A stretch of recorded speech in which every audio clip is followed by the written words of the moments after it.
સરકારી યોજનામાંથી કટકી કરવાનો વધુ એક હોસ્પિટલ પર આરોપ લાગ્યો છે જામનગરમાં। જામનગરની ઓશવાલ આયુષ હોસ્પિટલમાં પીએમજેએવાય યોજનામાં ગોટાળા થયાનો પર્દાફાશ। 35 જેટલા દર્દીઓને જરૂરિયાત ન હોવા છતાં પણ સારવાર કરી અને સ્ટેન્ડ બેસાડી પીએમજેએવાય યોજનામાંથી 42 લાખ રૂપિયા મંજૂર કરી લીધાના આરોપ લાગ્યા। કૌભાંડનો પર્દાફાશ થતાની સાથે સરકારે આ હોસ્પિટલને ₹1.25 કરોડથી વધુનો દંડ ફટકાર્યો। એટલું જ નહીં, આ હોસ્પિટલને પણ પીએમજેએવાય યોજનામાંથી સસ્પેન્ડ કરી દેવાઈ।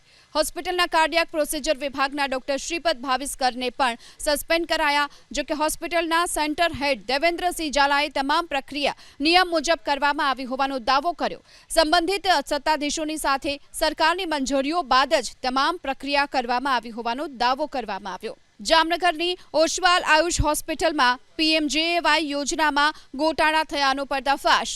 35 જેટલા દર્દીઓને જરૂરિયાત ન હોવા છતાં પણ સારવાર કરી અને સ્ટેન્ડ બેસાડી પીએમજેએવાય યોજનામાંથી 42 લાખ રૂપિયા મંજૂર કરી લીધાના આરોપ લાગ્યા। કૌભાંડનો પર્દાફાશ થતાની સાથે સરકારે આ હોસ્પિટલને ₹1.25 કરોડથી વધુનો દંડ ફટકાર્યો। એટલું જ નહીં, આ હોસ્પિટલને પણ પીએમજેએવાય યોજનામાંથી સસ્પેન્ડ કરી દેવાઈ। હોસ્પિટલના કાર્ડિયાક પ્રોસિજર વિભાગના ડોક્ટર શ્રીપદ ભાવિસ્કરને પણ સસ્પેન્ડ કરાયા। જો કે હોસ્પિટલના સેન્ટર હેડ દેવેન્દ્રસિંહ ઝાલાએ તમામ પ્રક્રિયા નિયમ મુજબ કરવામાં આવી હોવાનો દાવો કર્યો। સંબંધિત સત્તાધીશોની સાથે સરકારની મંજૂરીઓ બાદ જ તમામ પ્રક્રિયા કરવામાં આવી હોવાનો દાવો કરવામાં આવ્યો।